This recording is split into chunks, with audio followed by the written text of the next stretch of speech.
The wind that morning had teeth.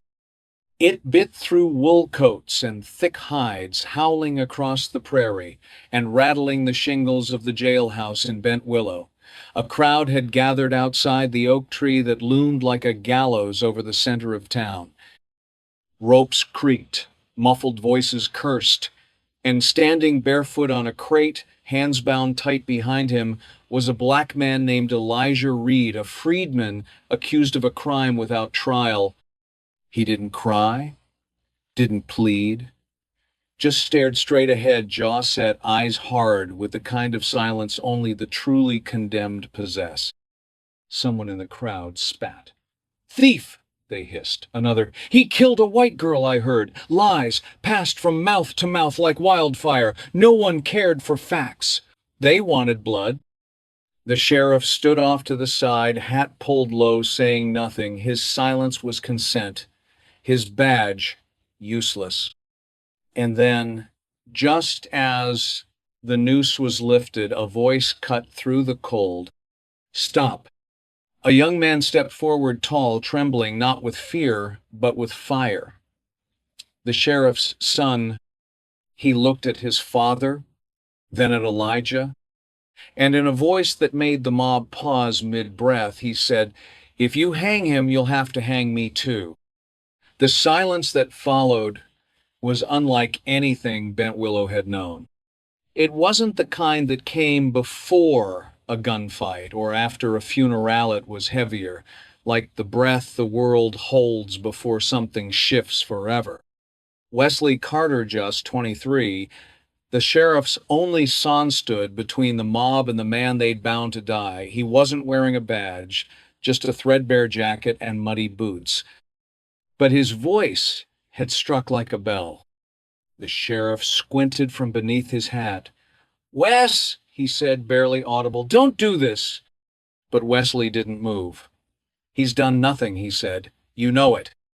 Someone in the crowd, a cattleman named Briggs, stepped forward with a scowl. "Boy, this ain't your business." Wesley didn't blink. "You're about to murder a man because you're too scared to admit you don't know the truth."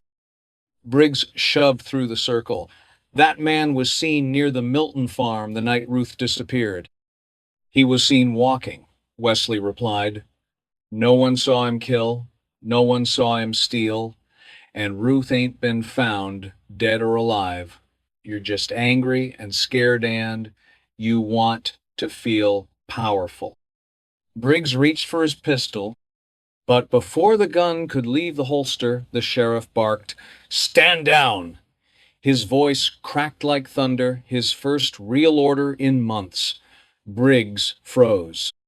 Eyes turned to Sheriff Carteret, jaw clenched, sweat glistening at his temples despite the cold. He hadn't wanted this. He had tried to ignore it, to hope it would pass. But now it was here, blooming like rot in the open air. Wesley turned to the crate. Elijah Reed was still standing tall, as if the threat of death no longer meant anything to him. There was something in his eyes, something unbroken.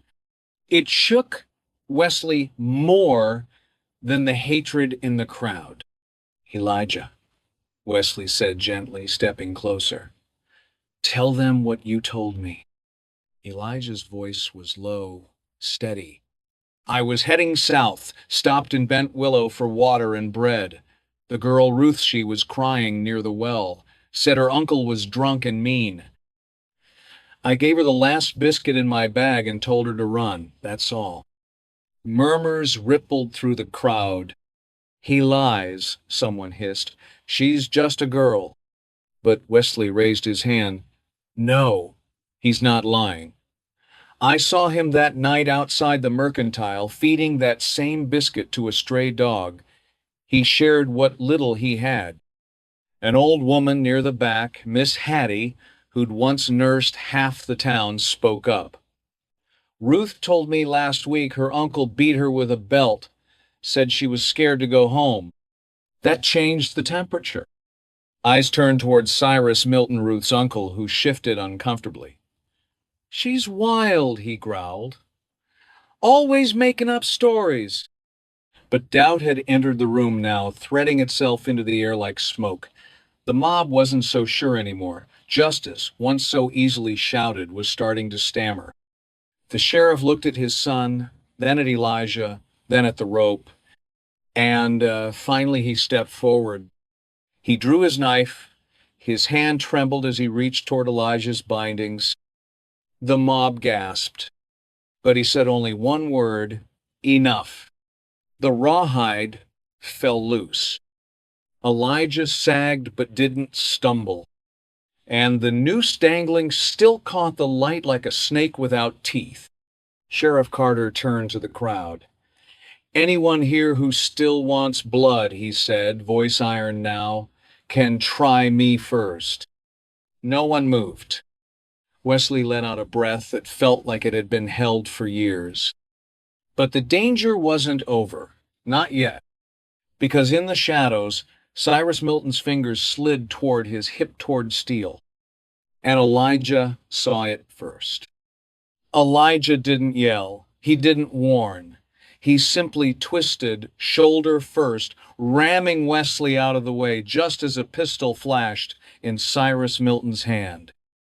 The shot rang out like a whip. Chaos exploded across the square, men shouting, boots scattering, women screaming. Wesley hit the dirt hard, a cry torn from his throat. Elijah grunted, dropping to one knee. Cyrus tried to fire again, but the sheriff was already moving. Bang! The second shot came from the lawman's revolver. Cyrus spun, staggered backward, and collapsed against the side of the well, where the mob had first whispered rumors of guilt. Blood darkened his coat. The sheriff stood frozen, smoke rising from his gun, eyes wide. His hand trembled, still held out straight.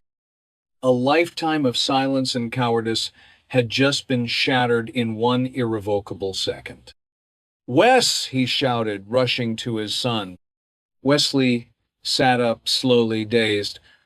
"I'm okay," he muttered, voice hoarse. "Not hit."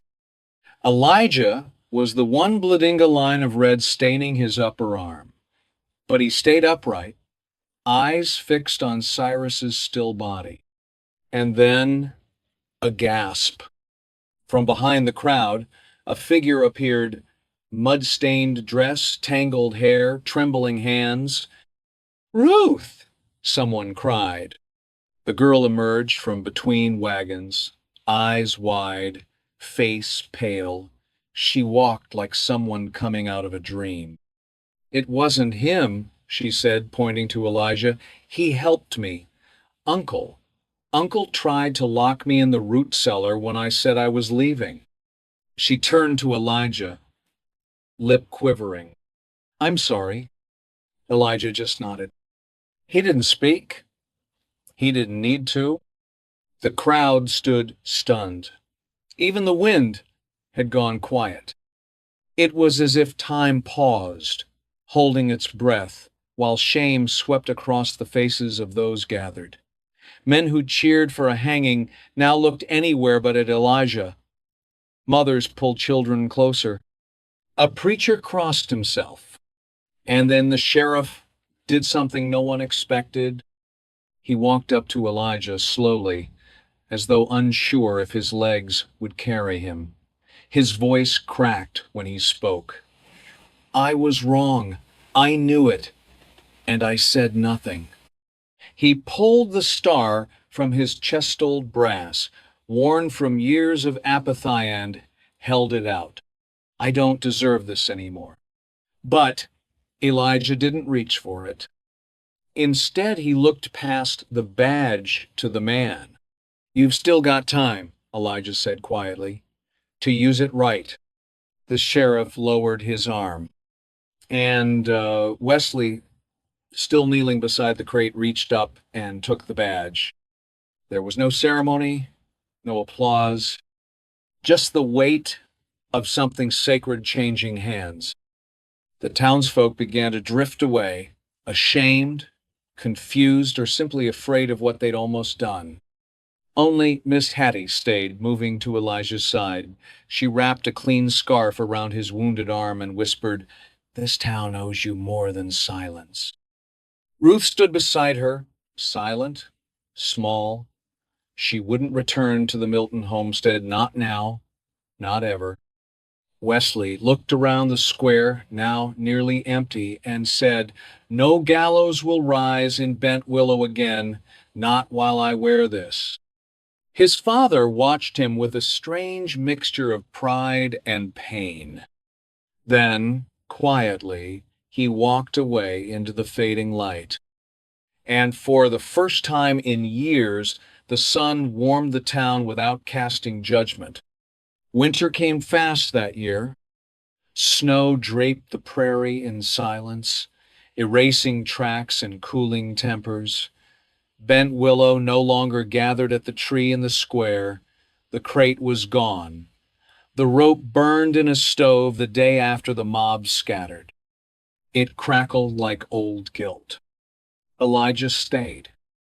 Not long, just enough to heal, to help Ruth find a place at Miss Hattie's boarding house, and to finish what he'd started the night he stopped to share a biscuit with a frightened child. He spent his mornings chopping wood and his afternoons mending tools for those brave enough to ask. Most just left things on the steps, no words exchanged. Shame lingers longer than hate, sometimes. But some did speak. The blacksmith offered a coat. A farmer gave him seed bread. Small things, done without fanfare, but heavy with apology. And Wesley? He wore the badge now, but not like armor. He visited Elijah daily, not as law, but as a student. "You don't need a gun to lead," Elijah once told him. "You need eyes that don't blink when it's hard to look." They talked at dusk, by the barn, or near the stream, about justice, mercy, and the lines between them. Wesley listened. He took notes. He asked hard questions. And Elijah answered, not like a preacher, but like a man who had stood at the edge of death and come back with something to offer. Ruth, too, began to speak more. She followed Elijah around, watching how he moved, how he forgave without forgetting. One day she asked, "Do you think people change?" Elijah looked at her. "I think they remember who they were supposed to be," he said. The weeks passed, and with each one, Bent Willow shed a little more of its old skin. The sheriff, John Carter, was no longer seen at the saloon. He kept mostly to his porch, carving small wooden animals with trembling hands. Occasionally, children would find one left on their window ledge, a bear, a bird, a horse with crooked legs. No one ever saw him deliver them, but everyone knew. He hadn't asked for forgiveness. He was trying to earn it in silence. When spring came, the town held its first council meeting in a decade. Wesley stood at the front, not to lecture, but to listen. Elijah sat quietly near the door, nodding at ideas that made sense, raising a brow when they didn't. People noticed. Ruth spoke at that meeting. She asked for a schoolhouse. The room went quiet. Then someone clapped. And another, until it was unanimous. They would build it where the gallows had almost risen. Wesley laid the first stone himself. Elijah carved Ruth's name into the corner post, not for what she suffered, but for the courage she found. That summer, a letter came addressed to Elijah Reed. It bore no return address. Inside was a single line written in delicate script, "I'm safe now. Thank you." There was no signature. But Elijah smiled.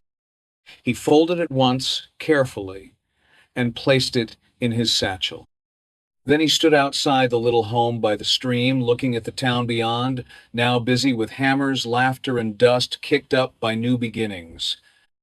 Not every town in the West changed, but Bent Willow did, because one man refused to stay silent, and another, just a boy, once refused to let hate do all the talking. The West was a hard place. It shaped men with wind and silence, carved their names into wood, stone, and memory, then buried them under stories told too late. But not all tales were about bullets. Some were about bravery that never touched a trigger. In Bent Willow, justice didn't ride in on a horse. It didn't wear a mask or come with thunder. It came quietly. It came in the form of a freedman who stood tall when the world tried to break him. It came in the trembling voice of a boy who said no when everyone else had already nodded yes. It came from the mouths of girls once silenced and the hands of elders who remembered how to build instead of burn. There are places on maps marked by violence where rivers run red in memory alone. But there are other places, small, quiet places where a different kind of history was made, not by war, by choice, not by power, by conscience.